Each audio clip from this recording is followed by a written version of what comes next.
Hey guys, welcome back to Division Prototypes. I'm Nick. Today we're working on part 2 of the Cadillac's front fender series. Next to me I've got the passenger side front fender, and for whatever reason this particular area really rusted out. I looked at the driver's side and that side's solid and nothing wrong with it.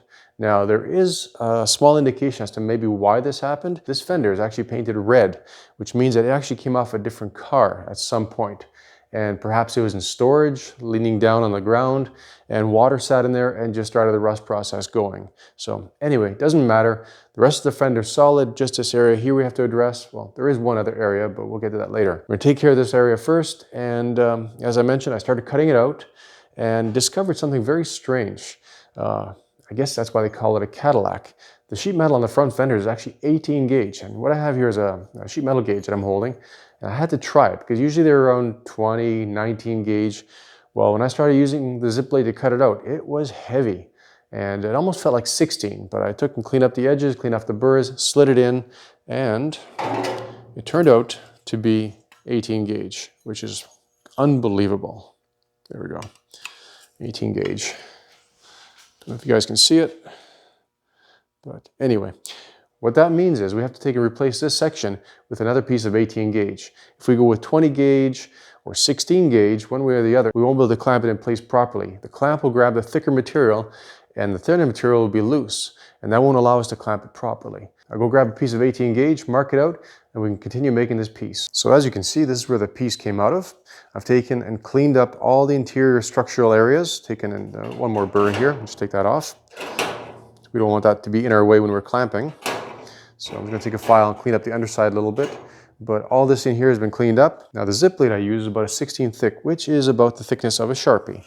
So I basically took and overlaid it over a piece of sheet metal, traced it out with the Sharpie, and cut on the outside edge of the Sharpie.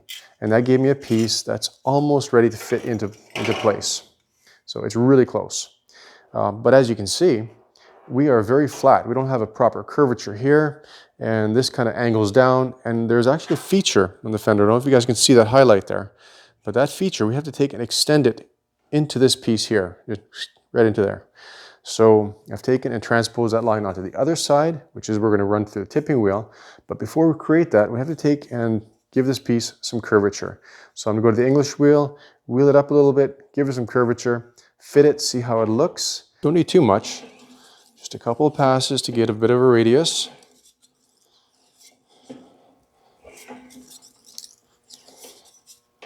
And that's about it. You can see we've started to develop some curvature to it. I have to take and probably I'll put the rubber wheel in just to give it that bit of an arc.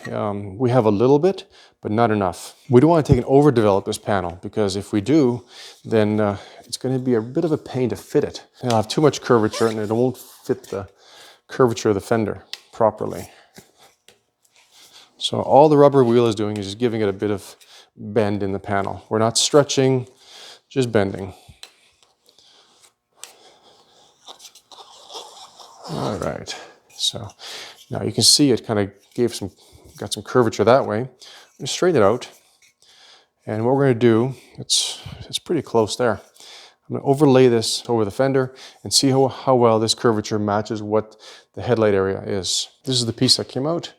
So this is the original piece, just matching the curvature. Doesn't look too bad, but we have this curve here. So we're going to take and go to the tipping wheel and create that crease, tip that down a little bit. By tipping that down, that'll straighten that part out.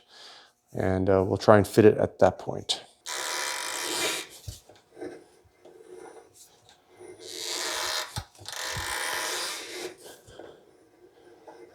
That's it. So now we're going to go take and fit this and see how it looks. That doesn't look bad at all. We are a little bit oversized, that's not a problem, but I'm not sure if you guys can see, when I was cutting with a zip blade, this had a bit of a curve here.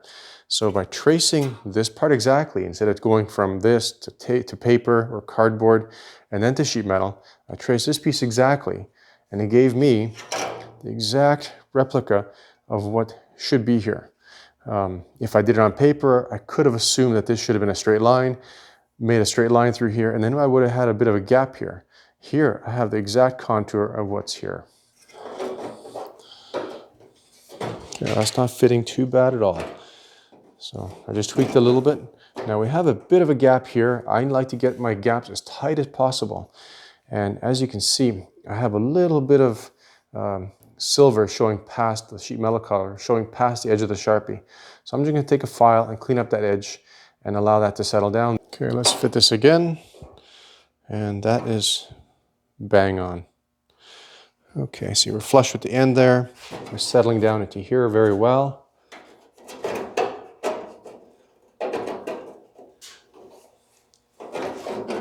Got to bring this tip up a little bit. I want the piece to sit naturally in the fender.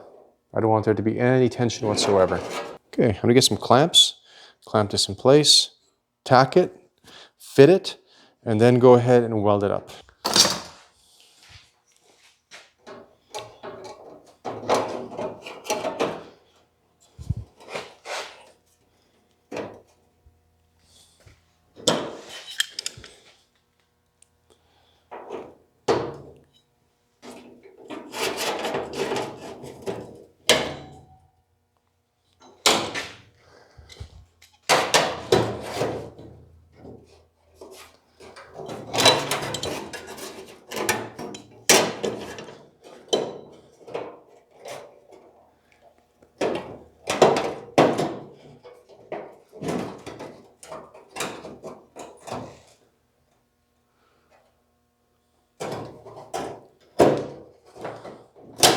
So I've tacked the panel in place and taken the highs off the tack just a little bit because I don't want to be hammering that tack down too much. I want to make sure that this metal here is even with this one here. Like this one's good, but this patch is actually a little bit higher than the actual fender. And then over here, it's a little bit lower. So we have to make sure it's perfectly even because after we weld it, if we left it like this, we wouldn't be able to finish it nice and cleanly. So we have to make sure, just like here, this is nice and even all the way through. That's even, a little bit low there. So like I said, got to go around, make sure it's perfectly even, and then we can go ahead and weld it all up.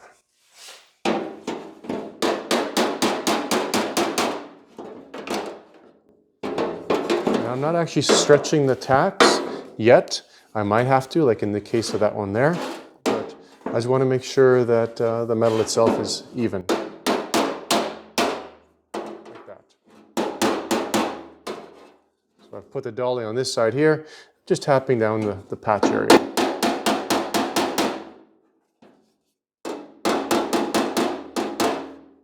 Perfect.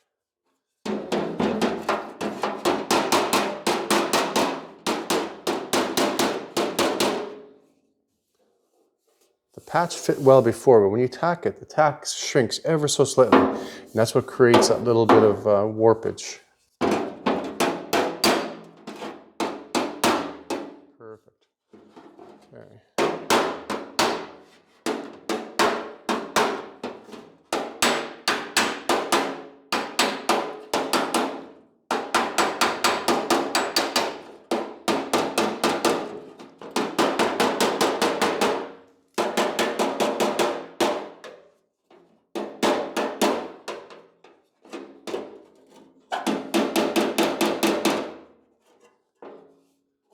That's all good there. Take that down. See, the patch has to come up, but I can't get in there, so I'm going to brace the patch with the dolly and just tap the structure down. Perfect.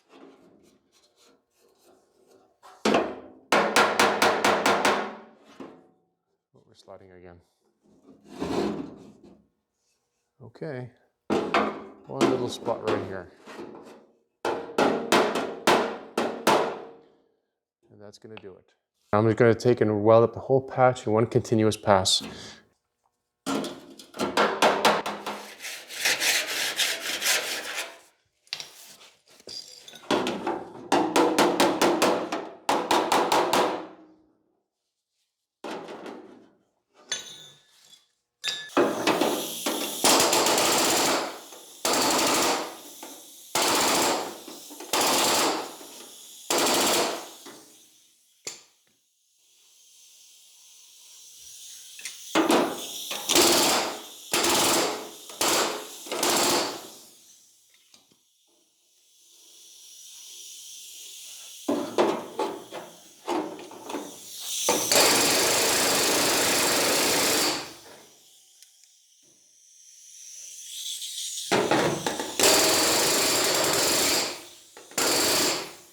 Well, how does that look, guys?